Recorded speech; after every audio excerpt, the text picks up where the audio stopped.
Music എന്ന് പറയുന്ന ഈ മൂവിയുടെ ഒരു സോളം തന്നെ പറയാം. ഇപ്പൊ നമ്മളെ ഫസ്റ്റ് തുടങ്ങുമ്പോൾ തൊട്ട് ഏറ്റവും ഇമ്പാക്ട് കൊടുക്കുന്നത് സുഷിനാണ്. സുഷിൻ എന്നുള്ള ഇതിലാണ് വരുന്നത്. സുഷിൻ വരുന്നു, പറയുന്നു, 2 പടങ്ങളുടെ പേര് പറയുന്നു. ഒന്ന് മഞ്ഞുമൽ ബോയ്സ്, അവിടെ നിന്നാണ് ആവേശത്തിന്റെ ഫുൾ ആവേശം പ്രേക്ഷകർക്ക് വന്നത്. അപ്പോൾ ഈ ഒരു മ്യൂസിക് ടീമിനെ എങ്ങനെയായിരുന്നു ആ ഒരു ഇപ്പൊ 9 പാട്ടുകളല്ലേ, 9 പാട്ടുകളും ആ ഒരു ടീമിലേക്ക് എങ്ങനെയാണ് ഈ ഒരു 9 പാട്ടുകളിലേക്ക് എത്തുന്നത്? എങ്ങനെയാണ് ടീം എന്ന് ഉദ്ദേശിച്ചത്?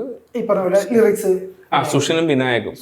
സുഷിൻ ഇപ്പം സുഷിൻ എന്ന് പറഞ്ഞാൽ ഇപ്പം ഞാൻ പറഞ്ഞില്ല, എൻ്റെ മറ്റൊരു ഉറപ്പാണ് സുഷിൻ. അതായത് ഞാൻ സീൻ ഷൂട്ട് ചെയ്യുമ്പോൾ സീൻ നല്ല എലിവേറ്റഡ് ആവും തോന്നി, ഇനി വേണ്ടത് അതിനൊരു മ്യൂസിക്കാണ്. അപ്പൊ എനിക്കറിയാം സുഷിനായിട്ട് ചെയ്യാൻ പോകുന്നത്, അത് പിന്നെ കുഴപ്പമില്ല.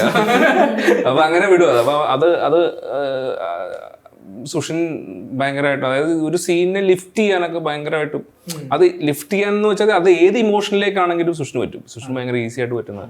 സുഷിൻ തന്നെ പറയാറുണ്ട് എനിക്കതൊക്കെ ഭയങ്കര ഈസിയാണ്. അത് ഇല്ലുമിനാറ്റി സോങ് ഞാൻ പറയണം, അവൻ്റെ ഒരു കാര്യം പറയണമെന്ന് വിചാരിച്ചിരുന്നത്. അത് പറഞ്ഞിട്ടുണ്ട് 1-2 സ്ഥലത്ത്. ഇതിങ്ങനെ കിടക്കുക ഏതാണ് ഹിറ്റാവെന്ന് അറിയത്തില്ലല്ലോ. അതായത് സുഷിൻ ഇല്ലുമിനാറ്റി സോങ് ചെയ്തിട്ട്, ഇല്ലുമിനാറ്റി സോങ്ങിന്റെ കാര്യം സംസാരിക്കുകയാണ്. അത് ഇങ്ങനെയാണ്, നമുക്കൊരു പാട്ട് ഒരെണ്ണം ഹിറ്റാവണം. അതായത് അത് ഹിറ്റായാലേ ഉള്ളൂ നമുക്ക് ഈ പറഞ്ഞ പോലെ ലാസ്റ്റ് ഇടണം. അതുപോലെ ഇടയ്ക്ക് മറ്റേ റീലിലൊക്കെ വരുന്ന പോലെ ചെറുതായിട്ടൊക്കെ ഏൽപ്പിച്ച് അങ്ങനെ ഒരു പോപ്പുലർ സോങ്ങിൻ്റെ ഇമേജ് കൊടുക്കണം. അപ്പം അങ്ങനെ ഹിറ്റ് പാട്ട് വേണം നമുക്ക് എന്ന് പറഞ്ഞപ്പം സുഷിൻ പറഞ്ഞ ഹിറ്റ് പാട്ട് എളുപ്പമാണ്, അത് ഞാൻ ഈസി ആയിട്ട് ചെയ്യും. അതായത് ഹിറ്റ് പാട്ട് ഉണ്ടാക്കാനാണ് പുള്ളിക്ക് എളുപ്പം പോലും. പുള്ളിക്ക് കുറച്ചുകൂടെ പുള്ളിയുടെ രീതിയിലേക്ക് പാട്ടുകളിലേക്ക് അപ്രോച്ച് ചെയ്യുമ്പോഴാണ് അതിന് ടൈം എടുക്കുന്നത്. പുള്ളിക്ക് ചുമ്മാ ഒരു ഹിറ്റ് പാട്ട് മതി, പുള്ളി അത് വേഗം ചെയ്യുമെന്നാണ് പുള്ളി. സുഷിൻ പറഞ്ഞത്, ഞാനല്ല. സുഷിനോട് തന്നെ ചോദിക്കുക, സീൻ മാറ്റി എന്നുള്ളത് മാറിയിട്ട് വേറെ എന്തെങ്കിലും ചോദിക്കാൻ വേണം അടുത്ത്.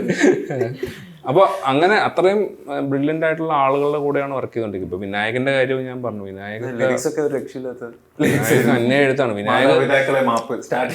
അതായത് വിനായകന്റെ എഴുത്ത് വെച്ചിട്ട് ഈ സിനിമയിൽ ആ പാട്ട് വരുമ്പോഴത്തേക്കും വലിയ എഴുതി കാണിച്ചാലും കുഴപ്പമില്ല, അങ്ങനത്തെ ലിറിക്കാണ് എഴുതി വെക്കുന്നത്. ഭയങ്കര അതൊക്കെ ഭയങ്കര എന്തായാലും. ഇപ്പോൾ ഇനി രംഗണ്ണനൊരു 2ാം വരവിന് സാധ്യതയുണ്ടോ? കാരണം നിലവിൽ അങ്ങനെ ഒരു പ്ലാനൊന്നും ഇല്ല ഇപ്പോൾ. അതറിയാം, കാരണം അങ്ങനെ ഒരു ക്യാരക്ടറാണ്. ആ ക്യാരക്ടറിനെ എവിടെ വേണേലും പ്ലേസ് ചെയ്യാവുന്നൊരു സാധ്യത കിടപ്പുണ്ട്. അപ്പം അതുകൊണ്ട് അറിയില്ല. ഇനിയിപ്പോൾ എന്തെങ്കിലും ഒരു കഥ വന്ന് ആ കഥയ്ക്കകത്ത് രംഗണ്ണൻ വന്നാൽ നന്നാവും തോന്നുവാണെങ്കിൽ ഉറപ്പായിട്ടും വരും. ഇല്ലെങ്കിൽ നിലവിൽ എനിക്ക് അങ്ങനെ രംഗണ്ണനെ വെച്ചിട്ട് വേറൊരു കഥ പ്ലാൻ ചെയ്യാനുള്ള പ്ലാനൊന്നുമില്ല. ഏതെങ്കിലും ഒരു കഥ വരുമ്പോൾ അതിൽ രംഗണ്ണൻ വന്നാൽ കറക്റ്റ് ആവുമെന്നുണ്ടെങ്കിൽ മാത്രം വരും. ഇപ്പം ഈ മൻസൂർ അലി ഖാൻ അദ്ദേഹത്തെ ഈ പടത്തിലേക്ക് കൊണ്ടുവരുന്നത് എങ്ങനെയാണ്? Why do you laugh? It was so fun shooting with him.